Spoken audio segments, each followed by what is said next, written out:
कौशल किशोर जिंदाबाद, माननीय बैजनाथ रावत जिंदाबाद, माननीय लक्ष्मी प्रसाद रावत जिंदाबाद, माननीय रमाशंकर भीम जिंदाबाद, माननीय कौशल किशोर जिंदाबाद। वीरांगना उदा देवी काशी अमर है, वीरांगना उदा देवी काशी अमर है। वीरांगना उदा देवी पासी जी के जन्म दिवस के अवसर पर मैं उन्हें अपनी तरफ से, आप सबकी तरफ से क्रांतिकारी श्रद्धांजलि अर्पित करता हूँ। लाखन पासी जी को, बिजली पासी जी को, जो हमारे राजा रहे, उनको भी श्रद्धांजलि अर्पित करता हूँ। आज के इस जन्मोत्सव कार्यक्रम के आयोजक और उसकी अध्यक्षता कर रहे बड़े भैया श्री लक्ष्मी प्रसाद रावत जी, काफ़ी देर से आप इस कार्यक्रम में वीरांगना उदा देवी जी के जन्मोत्सव को मना रहे हैं। हम अपनी बात को ज़्यादा नहीं कहेंगे, कुछ चीज़ें हैं वही रखना है। साथियों, जब मैं 2014 में आप सब लोगों ने सांसद बनाया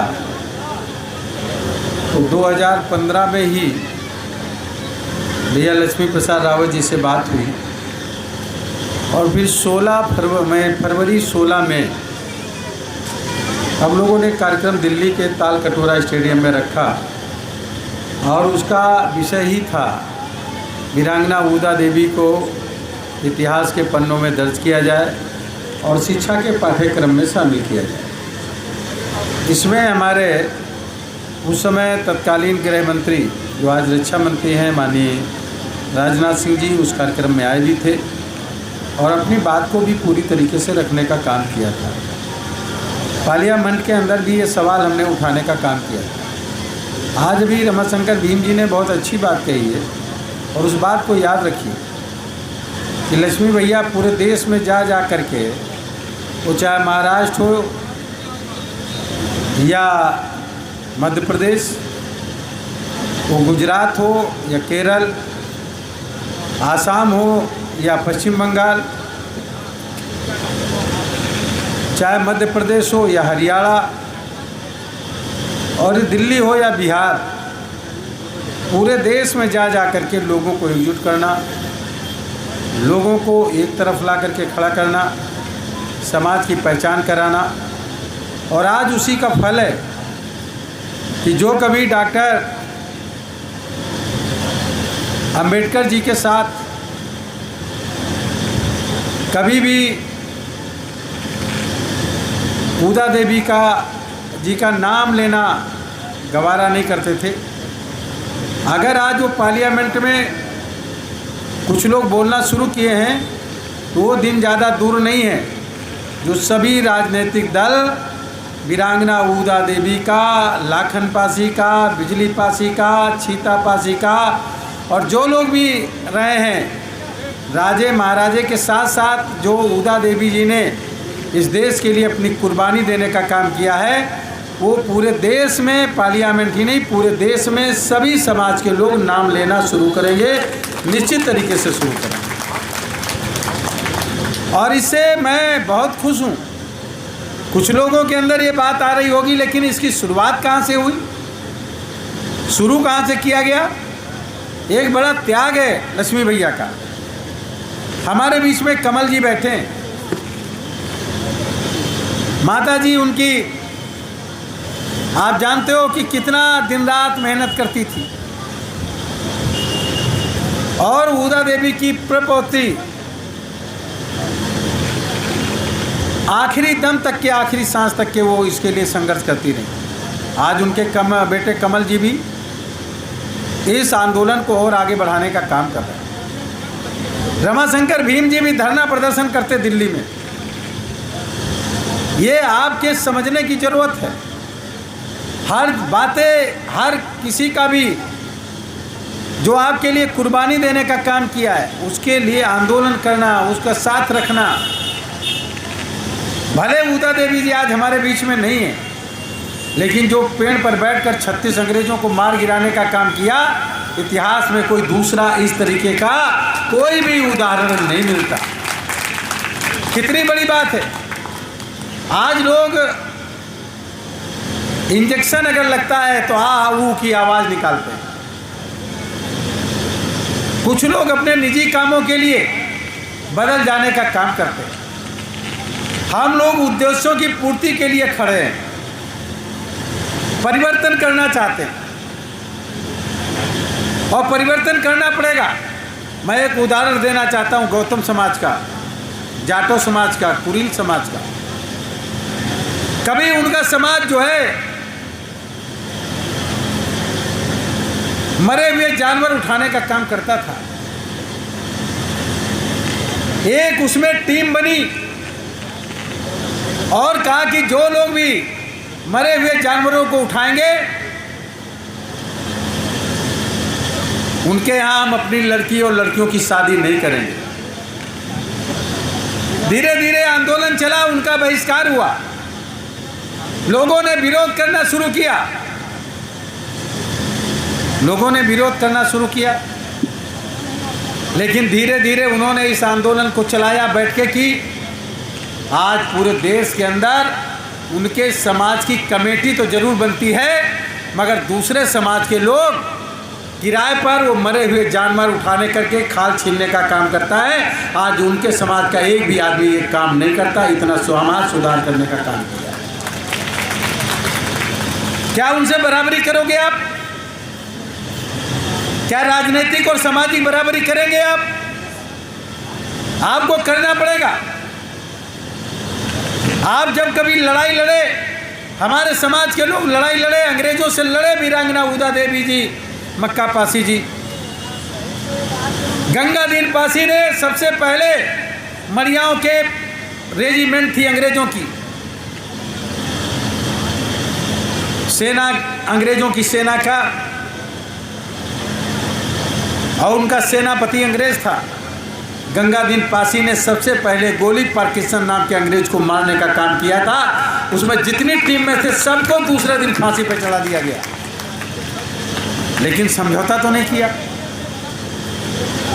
झुकने का काम तो नहीं किया। एक समाज और हमारे देश में जो नौकरी नहीं मांगता, गौर करना कभी, एक समाज हमारे देश में है जो सरकारी नौकरी नहीं मांगता,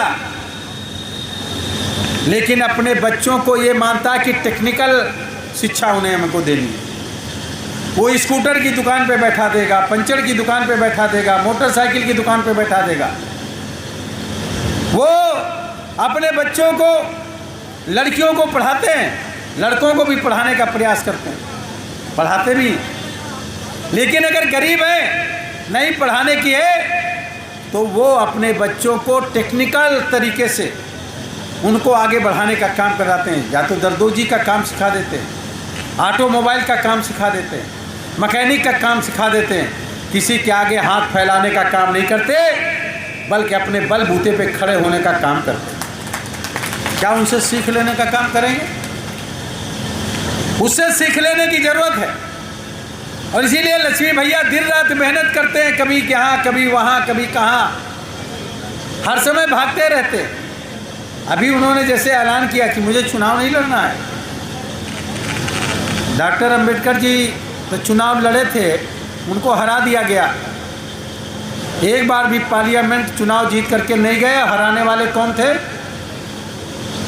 हराने वाले वही लोग थे जो ऐसे लोगों को बर्दाश्त नहीं करते, जो जनता के हित की, समाज के हित की बात करते हैं, उनको जो बर्दाश्त नहीं करते, ऐसे लोग ही तो डॉक्टर अंबेडकर को हरा देने का काम किए और उनके सामने उन्हीं का सेक्रेटरी खड़ा करके जिता दिए। कितनी पीड़ा हुई होगी डॉक्टर अंबेडकर जी को, कितनी तकलीफ हुई होगी। इसी कांग्रेस ने डॉक्टर अंबेडकर के संविधान सभा में न जा पाए, हरा दिया था, और योगेंद्र मंडल जी ने एक सीट खाली करा करके वहाँ से चुनाव जिता करके भेजा, तब जा करके वो शामिल हुए संविधान सभा में, वरना संविधान सभा में उनका नाम नहीं आने वाला था।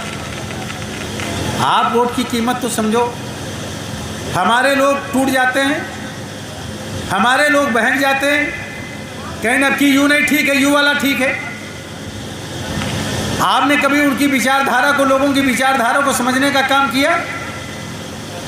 विचारधारा को समझे बगैर अगर आप चले जाएंगे तो आप मेरे बारे में जान लें, मैं कोई झुकने और टूटने वाला आदमी नहीं हूँ। ये बात अपने दिमाग में रह लें।